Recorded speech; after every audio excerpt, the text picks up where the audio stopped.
this old equipment. This must be over 100 years old. It is. This is our history, Stu. You can see there's a steam engine pulling this grading machine, and there's horse-drawn wagons hauling the dirt out. This is actually a street in Waukesha. In Waukesha, look at this. You see the kids running alongside. You see 3 operators up there running it, and they're all dressed in suits. Yeah, our guys don't do that anymore for some odd reason.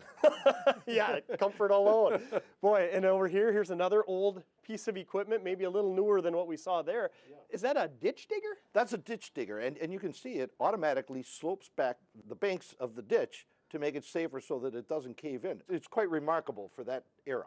And again, the evolution of the industry, it takes the hardworking men who are using it thinking there's got to be a better way. And again, they're dressed in suits. Straw hats. I like that. And here I recognize Usinger's Sausage Company. Yep. It must be in Milwaukee. It's downtown Milwaukee. This is the State Street Bridge. This is the Edward Gilling Company, which was Milwaukee grown. They were around for many, many years. They specialized in foundation work, piling, marine work. They worked the Great Lakes for many, many years. And look at that. 1923, it says here. It's amazing what they could build and how long the infrastructure lasts using equipment like that years ago. Yeah, and you know what? If you go in and demolish a bridge today, you can still find these old pilings if you excavate and do a little demolition work. They lasted forever. Wow, that's amazing. And even though it says 1923 in the picture, the operating engineers have been around much longer than that. We've been around actually since the late 1800s. And in 1902, a group of 11 men gathered in a building in Milwaukee and made a pact with each other not to work their craft for any less than a certain amount of money. Well, that makes sense to me. I mean, you want to get paid for your hard work, trying to raise a family.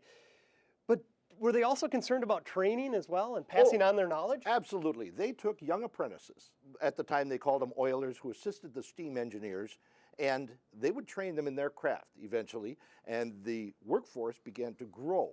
And eventually what you got was a readily available group of people that were skilled in their craft, and they were available as a pool of workers for these contractors that may need the extra help. Sure, so training, again, was the driving force back then, just as I would consider it to be the driving force today with that magnificent training facility you have up at Coloma. Absolutely, and it was the early days of our referral system, actually, is what it was, Stu. If a contractor needed help, he knew that he could go down to the union hall, and what these operators and their apprentices would do was sit around and drink some coffee and play some cards, and the contractor would come in and say, you, and you, let's go, I've got a job to do. Well, that's amazing, and the contractors must have been receptive to it then, probably appreciated the skilled workers that could come and help them out, but it certainly evolved, and I know on the way in, I saw the dispatch center, so I'm dying to learn more about how the modern day operating engineer is placed within a contractor in our state. I'm glad you mentioned that, because we have evolved over the years. Contrary to what some people would like to think unions are, antiquated and outdated, I would like to show you how we've modernized, how we have grown with our industry, our contractors, and our members.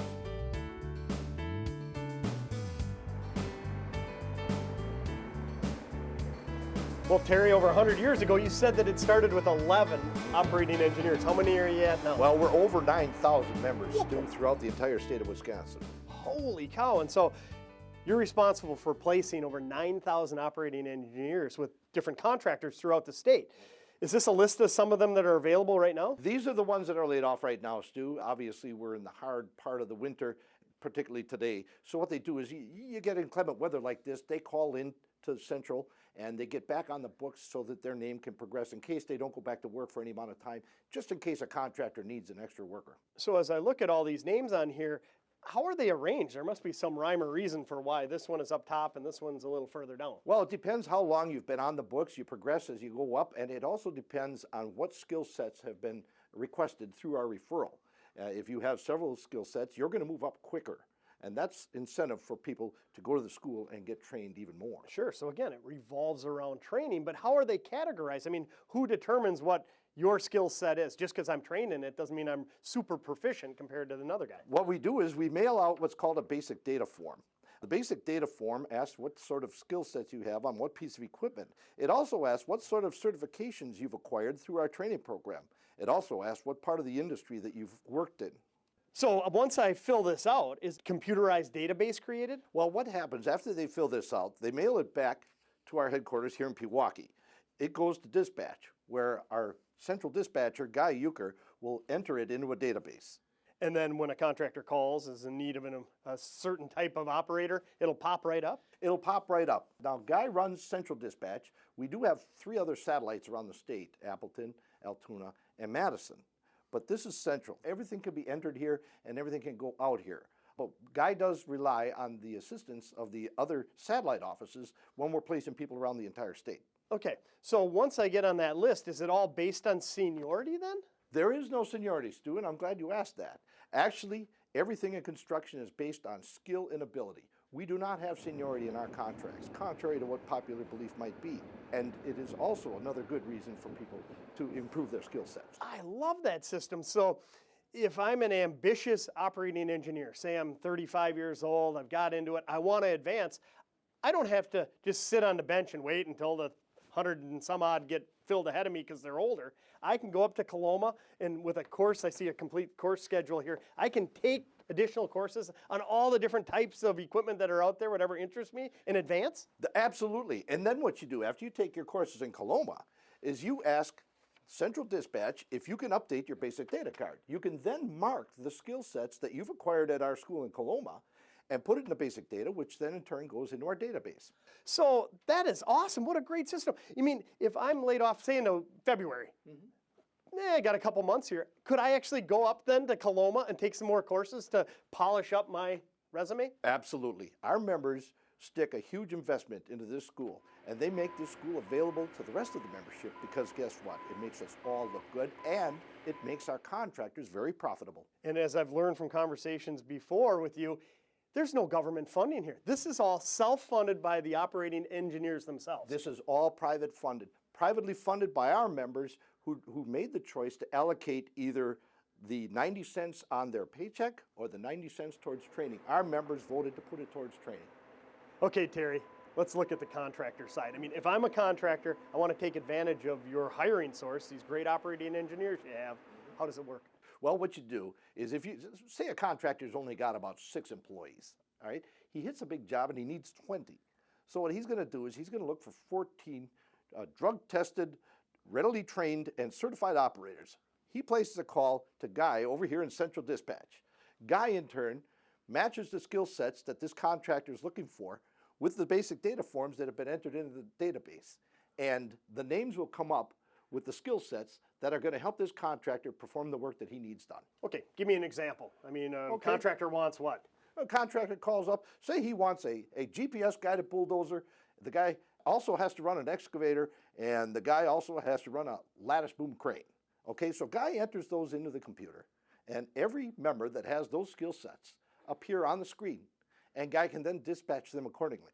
Wow, and so let's say that I'm a contractor, and say I had a huge project last summer. It was a good year, but I had to, I finished the project. I didn't have any need for, say, Terry McGowan running that bulldozer. But 6 months go by, all of a sudden I get awarded another big project. I want that McGowan back. Is it possible for me to call up, or am I at the mercy of the system? No, you don't have to wait until the name comes up. They can request by name. So if he wants McGowan out there, he'll call Guy up and say, hey, is McGowan on the books? Does he happen to be on the books? And the guy says, let me look. He looks, yes, he is. I would like to request him. I want him on such and such job first thing in the morning. And Guy sends him out. Wow. I mean, I just love this system because one of the hardest things, as I know you've alluded to in the past, is a contractor laying somebody off. They're really not firing anybody. They just don't have the need for their services at this time, but they might hire them back if they've done a good job. That's right. You talk to any contractor out there with a half a conscience, they'll tell you the hardest part is laying your workers off, especially if they were good help for you. But that remorse is gone now because they know that the minute they lay off the workers, they're going to call into dispatch. Guy's going to put them on the books, and they're going to be available for hire that evening. Wow. In the busy part of the season, we can put them to work the very next day. Seems to me it allows the contractor the opportunity to focus on getting more work.